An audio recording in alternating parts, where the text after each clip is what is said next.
Baik, Bismillahirrahmanirrahim. Assalamualaikum warahmatullahi wabarakatuh. Innal hamdalillah nahmaduhu wa nasta'inuhu wa nastaghfiruh wa na'udzu billahi min shururi anfusina wa min sayyiati a'malina. Man yahdihillahu fala mudhillalah wa man yudlilhu fala hadiyalah.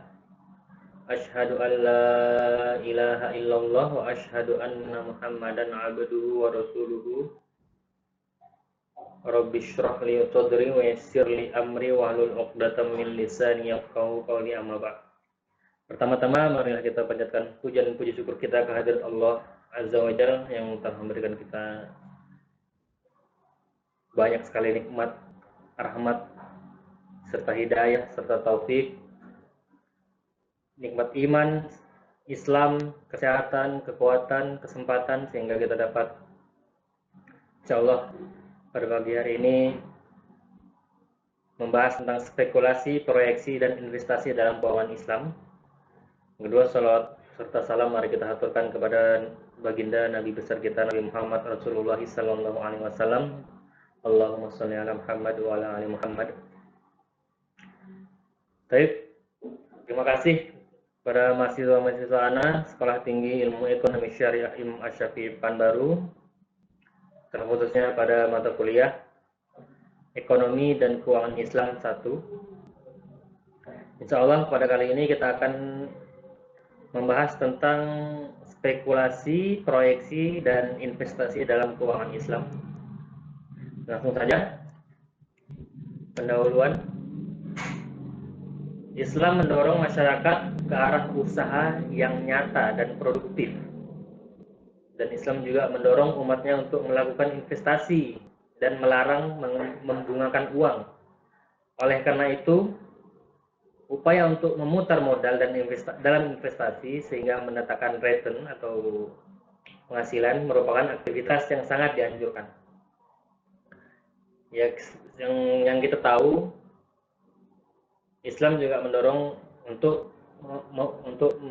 usaha untuk masyarakat atau umat Islam sekalipun untuk berdagang aslinya, karena berwirausaha, karena banyak rezeki yang memang diturunkan oleh Allah karena kita berusaha, berwirausaha, baik itu wirausaha swasta, negeri, ataupun yang lainnya. Dan Islam juga mendorong kita untuk berinvestasi, jadi antara produktif atau usaha nyata dengan investasi memang ada dua hal yang berbeda antara bisnis real dengan bisnis investasi di keuangan, ya, seperti saham, obligasi, dan lain sebagainya. Jadi oleh karena itu memang Islam memang menyuruh umatnya untuk kaya sebenarnya. Bagaimana orang Islam supaya kaya, supaya dia bisa mengeluarkan zakat, supaya dia bisa mengeluarkan sedekah dan lain sebagainya, itu dia harus mempunyai kekayaan terlebih dahulu. Tapi tidak harus kaya untuk menunggu sedekah atau zakat dan lain sebagainya. Pada dasarnya terdapat 5 perbedaan lembaga keuangan syariah dan non-syariah. Jadi ada 5 perbedaan antara lembaga keuangan syariah dan konvensional. Yang pertama adalah syariah. Dia menggunakan sistemnya bagi hasil, yang kita tahu, bagi hasil dan bagi rugi, ya. Jadi ada bagi hasil, otomatis ada bagi rugi. Kalau berhasil dia dibagi hasilnya, kalau rugi bagi kerugiannya. Bagi kerugiannya bagaimana? Bagi modalnya. Modal yang di-store di awal. Karena nggak ada penghasilan kan masih ada modal, bagilah modalnya. Sedangkan konvensional dia memakai sistem yang namanya bunga atau menggandakan uang. Selanjutnya investasi yang dilakukan bank pada bank syariah, investasi yang dilakukan hanya pada yang halal saja, sedangkan yang bank konvensional investasi pada yang halal dan haram, produk-produk yang halal dan haram. Sedangkan di bank syariah sendiri hanya melakukan pada transaksi pada hal-hal yang halal saja, produk-produk yang halal saja. Yang kedua, tujuan bank syariah itu profit oriented dan falah. atau mencari kemakmuran di dunia dan akhirat, mencari kesejahteraan, kesenangan dunia dan akhirat. Sedangkan bank konvensional tujuannya hanya profit oriented, orientasinya hanya profit, dan profit, tidak ada social oriented dan lain sebagainya. Selanjutnya, hubungan antara bank dengan nasabah pada bank konvensional merupakan hubungan antara debitur dan kreditur, antara penghutang dan yang menghutangi, antara memberi hutang dan yang berhutang. Sedangkan bank syariah hubungannya adalah kemitraan. Terus perbedaan selanjutnya ada pada bank syariah, penghimpunan dan penyaluran dana harus sesuai dengan fatwa Dewan Pengawas Syariah atau DPS dan Dewan Syariah Nasional. Sedangkan pada bank konvensional ini DPS ada sendiri ya, Dewan Pengawas Syariah ada sendiri, DSN juga ada sendiri, Dewan Syariah Nasional. Dewan Syariah Nasional itu seperti MUI-nya keuangan syariah. Kalau Dewan Pengawas Syariah itu setiap bank harus ada Dewan Pengawas Syariahnya. Sedangkan pada bank konvensional tidak terdapat dewan sejenis. Jadi tidak ada pengawasan DPS maupun Dewan Syariah Nasional DSN. Bisnis dan investasi dalam Islam. Masuk ke bisnisnya, Islam mendorong pemeluknya untuk selalu menginvestasikan tabungannya dan dalam investasi tidak menuntut secara pasti akan hasil yang diperoleh. Seluruh yang namanya investasi pasti tidak jelas keuntungannya, itu pasti tidak jelas keuntungannya. Semua investasi yang ada dalam Islam itu tidak jelas berapa hasilnya atau berapa yang akan didapat. Namun di sini ada investasinya dibagi menjadi dua, ada yang bisa diprediksi hasilnya dan tidak bisa diprediksi hasilnya. Seperti yang kita belajar kemarin, ada ya kontrak NUC, Natural Certainty Contract, sama Natural Uncertainty Contract. Contoh yang dapat diprediksi misalnya modal, nisbah yang disepakati, berapa kali modal akan diputar dan lain-lain. Sedangkan yang tidak bisa diprediksi adalah perolehan atau return, perolehan usaha. Itu tidak bisa diprediksi.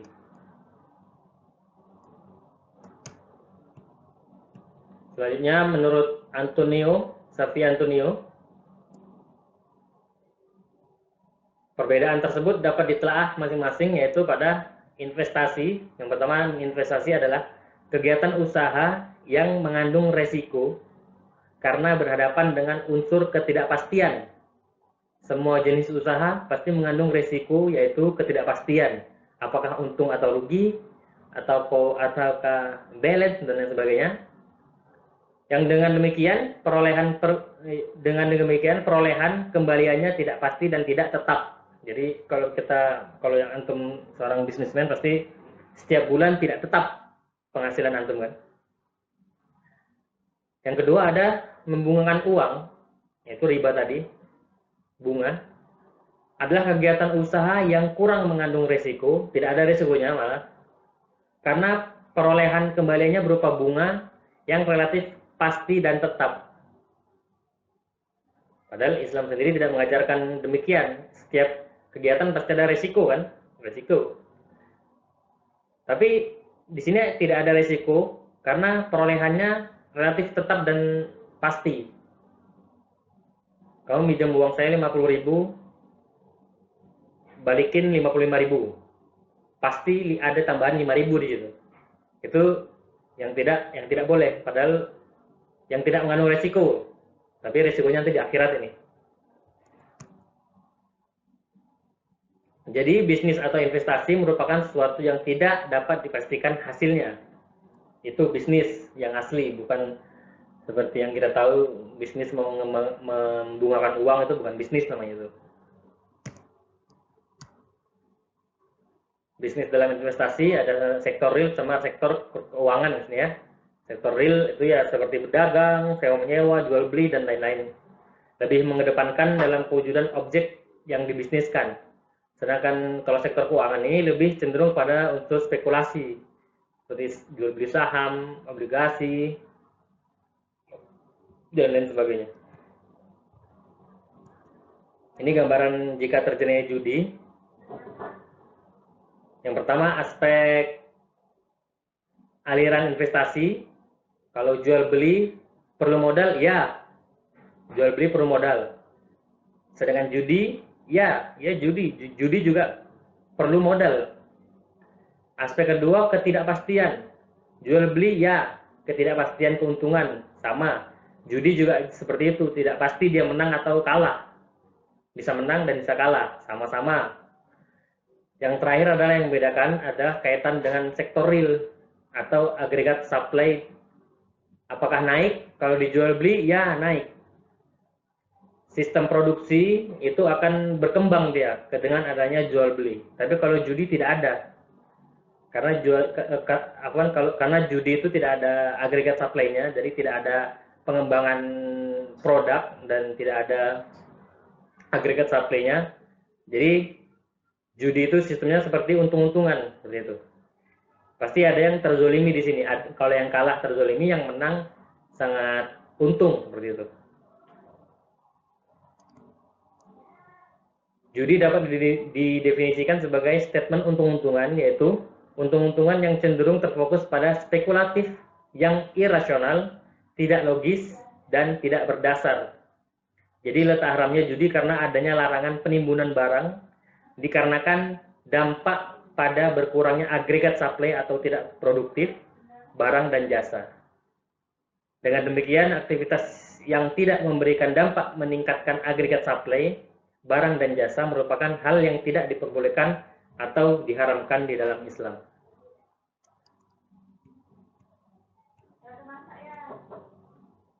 Ini ada contoh gambaran perilaku judi dalam kehidupan ekonomi. Ini contoh, ini gambar ular ini ya, gambar ular melingkar. Gambar ular ini bagi para penjudi dapat dipersepsikan sebagai angka, semisal angka 862, kemudian angka 826. Jadi karena tukang judi ini juga dia belajar nilai probabilitas, jadi angka 862 ini bisa diotak-atik. Misalnya 862, 826, 268, 828, 888, 222, 666. Ini bagi yang tukang judi pasti tahu ya. Dan lain sebagainya. Jadi apa yang terjadi setelah yang dilakukan pengundian, ternyata yang keluar adalah 863 misalnya. Maka pelaku tersebut tidak mendapatkan kemenangan. Jadi gambaran di atas dapat dikatakan judi karena tidak ada kolerasi antara gambar ular dengan angka yang ditebak. Selanjutnya sistem spekulasi dalam investasi. Sebagai institusi keuangan modern, pasar keuangan tidak terlepas dari berbagai kelemahan dan kesalahan. Salah satunya adalah tindakan spekulasi. Ini spekulasi ini, antara spekulasi dengan investasi ini beda sedikit ini. Beda tipis perbedaannya. Untuk perbedaannya, para spekulan ini selalu memperhatikan perubahan pasar, membuat berbagai analisis dan perhitungan, serta mengambil tindakan spekulasi di dalam pembelian ataupun penjualan saham. Aktivitas inilah yang membuat pasar tidak aktif untuk para spekulan itu. Ada beberapa perbedaan antara spekulan atau pelaku spekulasi dengan investor atau pelaku bisnis. Yang pertama, investor di pasar modal adalah pihak yang memanfaatkan pasar modal sebagai sarana untuk berinvestasi di perusahaan-perusahaan yang diyakininya baik dan menguntungkan. Bukan untuk tujuan mencari capital gain saja atau keuntungan dalam bentuk uang saja melalui short selling atau perdagangan jangka pendek. Sementara spekulan bertujuan untuk mendapatkan capital gain atau mendapatkan keuntungan dalam bentuk uang yang biasanya dilakukan dengan upaya menggoreng-goreng saham. Lihat, dia membeli saham ketika sahamnya naik dan melambung, dijual ketika sahamnya turun, ditahan dulu. Seperti itu permainan-permainan spekulan. Yang kedua, spekulasi sesungguhnya bukan merupakan investasi, meskipun di antara keduanya ada kemiripan di sini. Dari perbedaan yang sangat mendasar di antara keduanya terletak pada spirit yang menjiwainya, bukan pada bentuknya, sehingga para spekulan membeli sekuritas untuk mendapatkan keuntungan dengan menjualnya kembali secara jangka pendek. Sedangkan para investor membeli sekuritas dengan tujuan untuk berpartisipasi secara langsung dalam bisnis yang lazimnya bersifat jangka panjang. Jadi ya ini setiap orang tidak ada yang tahu mana orang yang spekulasi atau yang berinvestasi, karena semua tergantung dalam jiwa atau hati nih, atau niat dia. Jadi setiap orang tuh niatnya mungkin berbeda-beda. Ada yang tujuannya hanya untuk mencari keuntungan, yaitu ya spekulasi tadi, spekulan. Ada yang niatnya untuk memang mau berbisnis secara langsung, mau berpartisipasi secara langsung dengan sifat jangka panjang. Selanjutnya, spekulasi adalah kegiatan game of change atau permainan peluang. Sedangkan bisnis adalah game of skill, permainan keterampilan. Itu perbedaan spekulasi dan bisnis. Selanjutnya, spekulasi merupakan sumber penyebab terjadinya krisis keuangan. Sedangkan bisnis meningkatkan produktivitas dan kemerataan ekonomi. Ini jelas nih. Selanjutnya, spekulasi adalah outcome atau hasil dari mental ingin cepat kaya.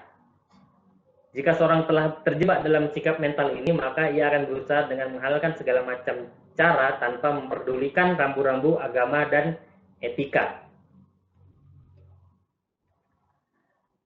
Di sisi lain, ajaran Islam secara tegas juga melarang tindakan spekulasi ini sebab secara diametral bertentangan dengan nilai-nilai ilahiyah dan insaniyah. Spekulasi dilarang bukan karena ketidakpastian yang ada di hadapannya, melainkan tujuan atau niat dan cara orang mempergunakan ketidakpastian tersebut. Karena di bisnis pun juga ada tidak pasti ya keuntungannya. Di bisnis juga tidak pasti, di keuangan, di saham dan lain sebagainya, di yang bukan sektor real juga ada ketidakpastian di sana. Tapi tergantung niat ini. Melainkan perbedaannya tujuan dan niat dengan cara orang mempergunakan ketidakpastian tersebut. Manakala ia meninggalkan sense of responsibility atau rasa tanggung jawab dan rule of law-nya atau aturan hukum untuk memperoleh keuntungan semata dari adanya ketidakpastian, itulah yang dilarang dalam konsep gharar dan maisir dalam Islam. Gharar dan maisir sendiri adalah konsep yang sangat berkaitan dengan mudarat atau negative result atau berbahaya. Proyeksi bisnis atau investasi. Bisnis ini hakikatnya adalah merancang masa depan untuk memperoleh nilai tambah, dan masa depan adalah sesuatu yang tidak pasti, dan masa depan seorang pasti tidak ada yang tahu apa yang terjadi di masa yang akan datang. Dan untuk mengetahuinya, untuk mengetahui sesuatu yang tidak pasti, maka pelaku bisnis itu dapat melakukan proyeksi atau peramalan. Jadi di sini ini peramalan yang diperbolehkan ini, bukan kedukun ya. Ini peramalan proyeksi bisnis itu yang diperbolehkan seperti ini. Jadi misalnya penjualan kita pada tahun 2020 ini sekian miliar misalnya. Diproyeksikan atau diramalkan 2021, 2021, 2022 penghasilan kita akan sekian gitu. Itu diperbolehkan. Dengan data-data yang ada yang sudah berlalu bisa diproyeksikan 2021 atau 2022 penghasilan perusahaan akan meningkat sekian persen dan lain sebagainya, itu diperbolehkan. Akan tetapi banyak orang yang beranggapan bahwa peramalan ini sama dengan judi, padahal tidak ya. Peramalan ini sama dengan judi, padahal tidak. Padahal peramalan dan judi adalah dua hal yang berbeda. Judi itu identik dengan spekulasi karena dia ingin memang betul-betul mau kaya dan memproyeksikan masa depan tanpa dilengkapi dengan data yang relevan. Forecasting adalah peramalan perkiraan mengenai sesuatu yang belum terjadi di masa yang akan datang, sedangkan forecasting bertujuan agar ramalan yang dibuat dapat meminimumkan pengaruh ketidakpastian terhadap perusahaan atau meminimalisir kerugian. Sebentar.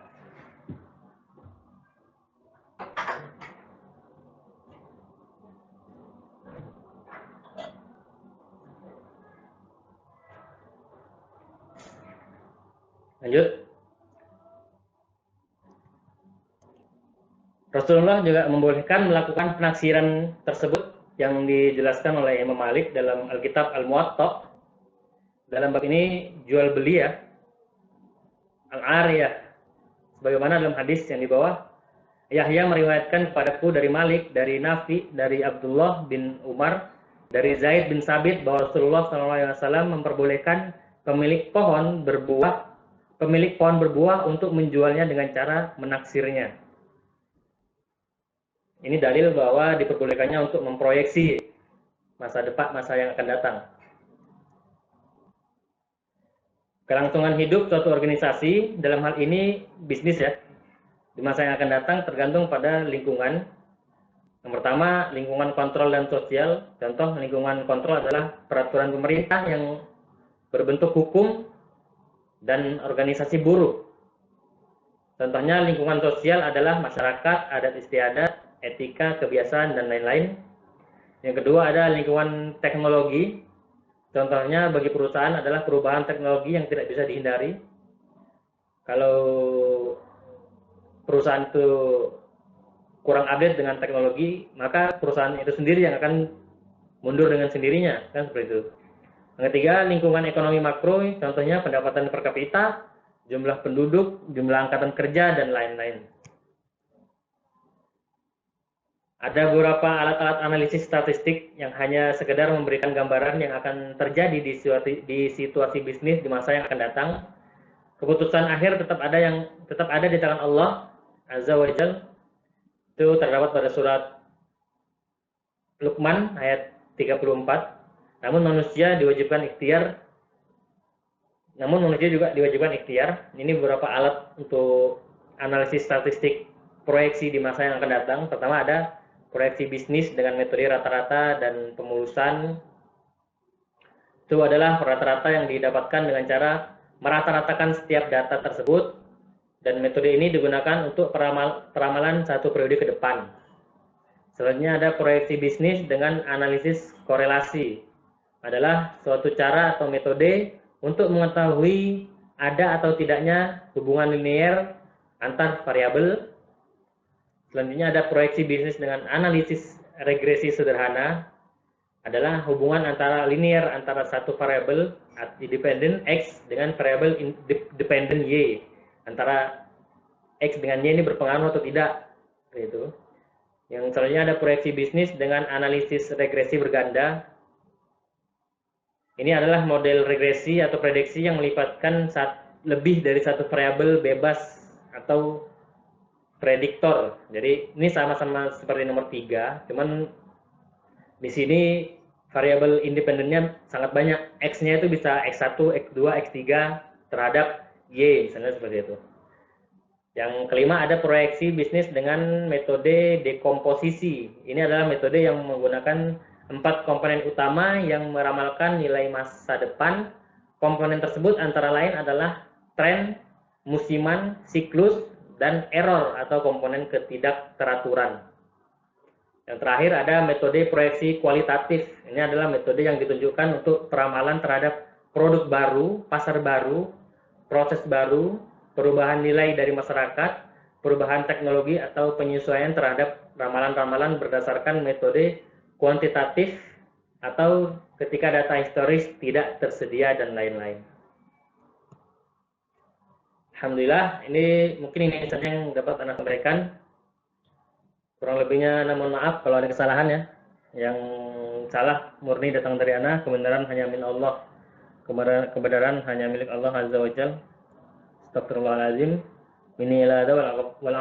Assalamualaikum warahmatullahi wabarakatuh.